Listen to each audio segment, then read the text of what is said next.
What's up, my people? Welcome to another video in my channel. I've been gone for so long and I truly apologize. Ever since I took over my dad's auto body shop, I've been crammed. Insurance companies have been riding my ass, customers have been riding my ass, and it's been a difficult transition taking over an auto body shop, or to be honest with you, it's difficult taking over pretty much any type of business. I'm a young guy. I'm 29 years old.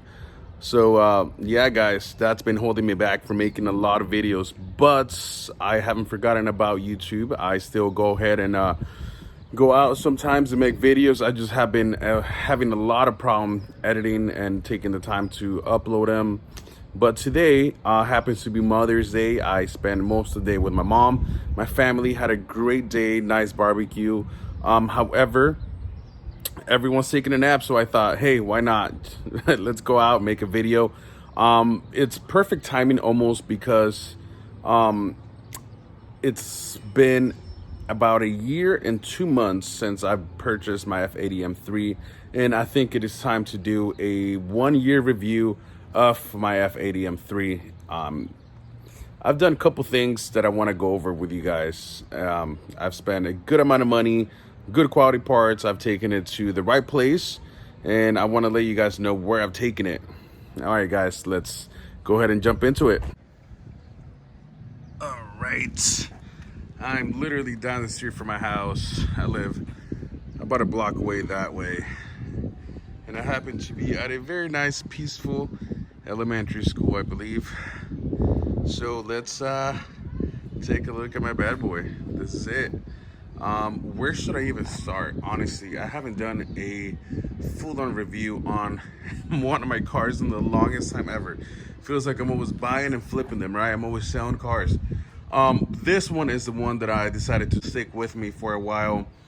Let's go ahead and start with the cosmetics exterior. Let's move to the front end. This is a full carbon fiber lip kit. This is a CS replica lip. I got this from AA Concepts. However, this part's right here, the fin and the lower middle part that goes in between the fin and the lower lip, I did get those from eBay. I thought, this thing's, the chances of them cracking, the chances of me, hitting something on the road and having to spend a lot of money on carbon fiber parts again wasn't worth it.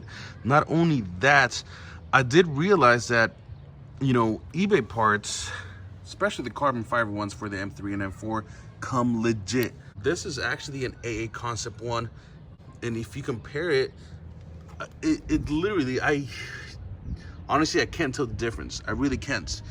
And not only that, this carbon fiber lip, I compared it to one of my boys' carbon fiber lips from RW, and him and I were just shocked.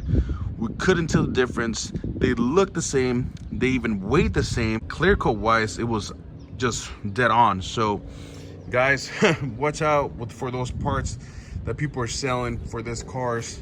Carbon fiber parts, you can find them for the low. You don't have to spend thousands. I truly believe those guys, those companies buy them from eBay and then go ahead and resell them to the public for 3 times as much. This I also got from AA Concepts. This is a carbon fiber grill. The cool thing about this grill is that I was able to keep the inner grills and keep the M3, because you can buy them on eBay. However, it kind of cancels the M3. You can also get in black, but it also, once again, cancels that M3. But this one, I just R&I'd it. I removed it and installed it. It was a perfect mix. The front end just looks so aggressive. I get compliments all the time. Let's move to the side. These are some carbon fiber side skirt extensions. I got them from my boy Alvin. He sells a lot of carbon fiber parts for M3s, M4s, for Mitsubishi Evos, for Super STIs. I mean, Alvin hooks it up every time. This carbon fiber trunk lip I got from AA Concepts. It's legit. It's perfect fitment. Not only that, it was super light, and the finish on it is, I want to say it's pretty decent. I mean, I dig it. I truly dig it. This is a high kick one that they call it. I had a choice between going with a high kick and going with a CS and going with a which one was the other one? I forget, but the other one was a very low key one, and then the next step would have gone with the CS trunk lip, but it was also kind of low key. This one, they call it high kick because it actually kind of kicks up if you look at it from the side. Nice. I honestly dig the aggressiveness on it. On the lower back, we got the AA Concepts 3-piece carbon fiber rear diffuser. This one, if I'm not mistaken, JHP and a bunch of other eBay companies sell them. I mean, the amount of companies that sell this diffuser is holy shit. It's so many, right? However, I decided to go with this one because if you look at the lower part, let's get closer. This fins really stick out more than any other carbon fiber diffuser in the market. I kid you not. 3-piece, I really don't mind it. I dig it. I truly dig it. It looks aggressive from close, and if you look from the back, I'm like 6 feet away now, and I mean, I can still tell it's aggressive. On the road, it looks dope.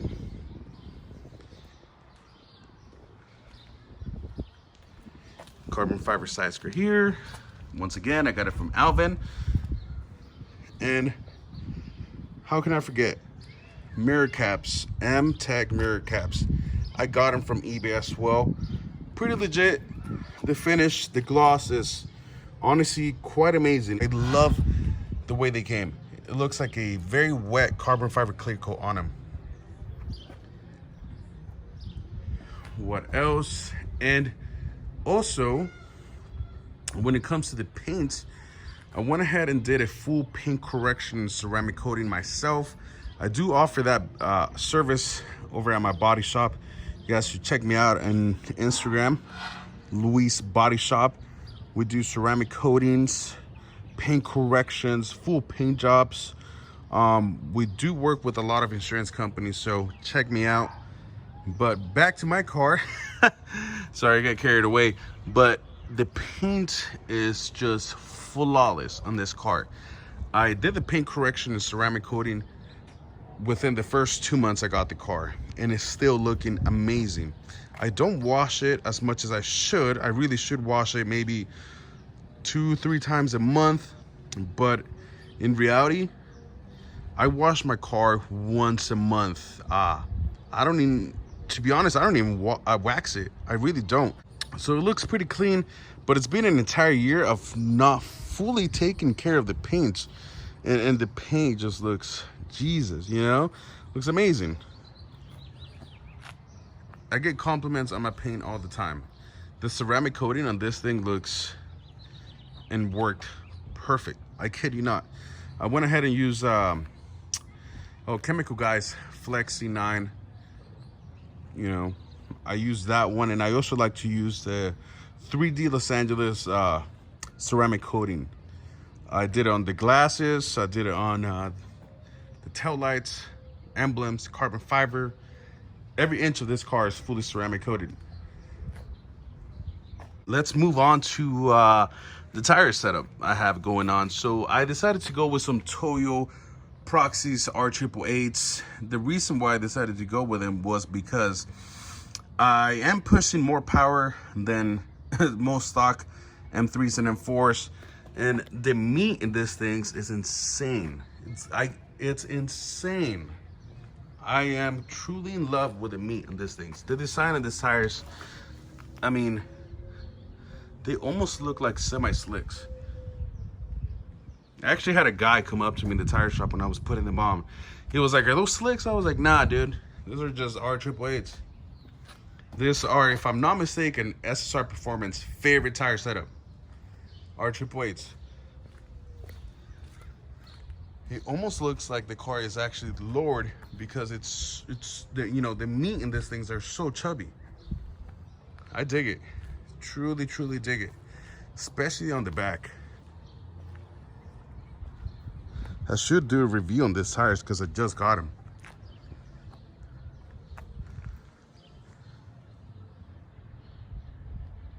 Meat. Straight up carne asada in the back. I kid you not. Look at that meat. Damn. All right, when it comes to the interior on this car, it's absolutely bone stock. Honestly, I have not really messed with interior, to be honest with you. The Sakari orange is still looking great. Yeah, I'm really happy. You know what? The only thing that I don't like is this silver thing. I might switch it up to a black one. I've seen a lot of guys do it. So that's the next thing in the interior. I went ahead and got this carbon fiber pieces. It looks pretty sick on the shift knob, on the outer part. Other than that, it's pretty stock, honestly. And I like it that way. I truly do. Let's go ahead and open up the hood. Let's see. Let's move on to the performance side of this vehicle.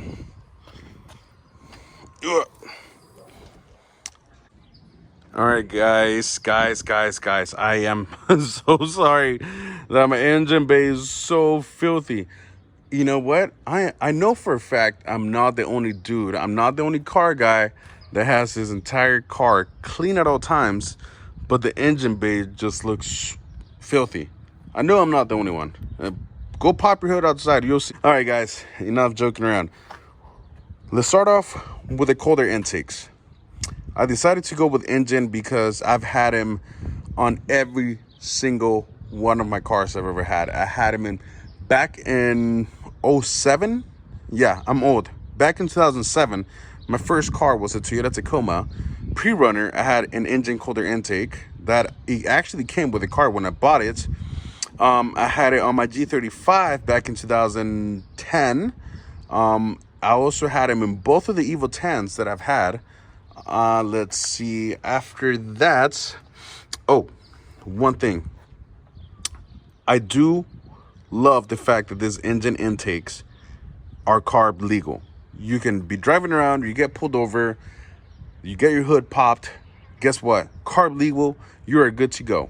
No problems. Not only that, the sound that comes out of these things, I don't know what it is about engine, but the sound that this filters intake and push out is amazing. I love it. Honestly, I think they might be the best sounding intakes in the market that you can actually go ahead and purchase and be carb legal. That's the crazy part. All right. The charge pipes, I decided to go with the SSR Performance charge pipes, and they installed them for me as well. They actually installed the intakes also. And at the same time they installed the charge pipes, they installed some colder NGK spark plugs on my car. The tune I have in the car completely, burned them up. Also, I have VRSF downpipes. They are completely decatted, catless downpipes from VRSFs, and they are stupid loud. I kid you not. If you're looking for some quiet downpipes, maybe I would consider some Gentanis, but when it comes to being rowdy and really opening up the turbos, VRSF is the way to go. Also, the SSR Performance downpipes are legit. My buddy has them in his M4. When it comes to the exhaust, I did decat the entire exhaust. I went with some straight pipes. I decided to cancel out the secondary cats. I went with some straight pipes. When it came down to the resonator, I added a MagnaFlow X pipe. Resonator got deleted pretty much. So it's a really free-flowing exhaust. I do have this stock catback pretty much. I do have the stock muffler, we can say. And I really don't mind it. This cars come with a great muffler setup. They really do. You can open and close the valves. You don't have to be going and be worried about buying an aftermarket one and not being able to open and close. Most of the ones you buy aftermarket, they stay open. I really don't like that. Not only that, they get super loud. This car, I kid you not, with the valves open in sport mode, it's super loud. It's really loud. So I really don't need an aftermarket exhaust. Absolutely no need. I decatted the entire exhaust, so I'm pretty much chilling. When it comes to the tune in this car, I decided to go with Bootma 3 Stage 2 91 octane fully decatted exhaust. Now, the Bootma 3 Stage 2 is an actually off-the-shelf map that it's available for you to buy, or actually not even buy. You can just click and download when you purchase Bootma 3 from Pro Tuning Freaks.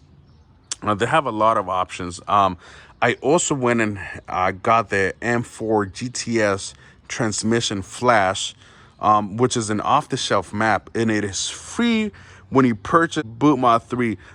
It kind of blew my mind. I was able to tune up the engine somewhat and flash the transmission, and holy crap. The way this car sits right now is day and night to when I first purchased the car. I easily gained, I want to say 90 to 100 horsepower to the wheels just from a ECU flash, technically, because it's not really a complete tune. It's not like an open source tune where they go ahead and they rack it up in the roller and then just completely calibrate everything on the car. No, this is kind of, I consider it a piggyback. I refer to that term because that that is a term that, you know, back when I was in the Evo and SCI game, we used to use Cobb access ports, or you know, those were piggybacks. It would just kind of tune up the engine, you know, but it wouldn't give you the power that, you know, you are truly looking for. If you're looking to get the entire juice on this car, I would definitely go ahead and go to SSR Performance to get the car completely calibrated. But honestly, BM3 is plenty of power. If you're looking to kick it up a notch, BM3, Bootma 3, I kid you not, is the way to go. In my opinion, it's a lot better than the Gentani tune. It's a lot better than the JB4. A lot of people with Bootma 3s and MHD tunes really like to race each other because they compare a lot the Bootma 3 with the MHD tunes. But I still believe the Bootma 3 would just knock it out the park. It knocks out every piggyback tune, including the JB4, off the park. You know, there's no comparison, in my opinion. And it does have the Burble setup as well. So when I open it up in Sport Plus and downshift, oh my goodness, the bangs and pops that come out of this car are ridiculous. I don't even know where to start. They are just so loud. It's if I were to do it near a school, I would immediately, the cops called on me immediately. Another thing I did forget to mention on this bad boy is that I did fix the crank hub. I never had an issue with the crank hub. However, I heard way too many horror stories, so I decided to get the crank hub done at SSR Performance. They went with a max PSI, and honestly, it's a peace of mind knowing that I can really beat on my car, really step on it, really race my car without any type of issues. I got the crank hub fixed, which was a big plus. A lot of guys are doing it. SSR Performance are getting 2-3 BMW M3s and M4s a week for the crank hub, and that really tells you something. BMW should really make that crank hub a full-on recall. It should be done by BMW, to be honest with you. I don't know why it's not a recall yet. I think we should all petition and make something happen with that damn crank hub that's killing a lot of people's engines. But I did get it fixed, so I do have that peace of mind. What is next on the car? I honestly have no clue what's next on the car. I can go with E85. I can go ahead and do more things to the exterior, but I really want I'm done modding the exterior, to be honest with you. I think I'm gonna focus on more power. Right now my car is estimated to be at 500 wheel horsepower, and I want to go 85, and I think I'm gonna go with 85 within the next couple weeks, because I can break 600s on the 85 on this car. Stock turbos, stock transmission, pretty much a stock, car. Well, technically not really. I have a couple things done to the car, but stock engine and stock trans 85 hit 600 horsepower to the wheels. There's plenty of YouTube videos of M3s and M4s with full bolt-ons 85 stock turbos keeping up, if not beating, full bolt-on 85 GTRs. And that, to me, that is something. That is something I really want to do. So I don't know, guys. Stay tuned for the next video that I'm going to be uploading. Most likely it's going to be the E85 conversion. So we'll see. Just make sure to like and subscribe to my channel, and make sure to also follow me on Instagram, Blue Smurf F80 M3, and my shop's Instagram, Luis Body Shop. Until next time, deuce.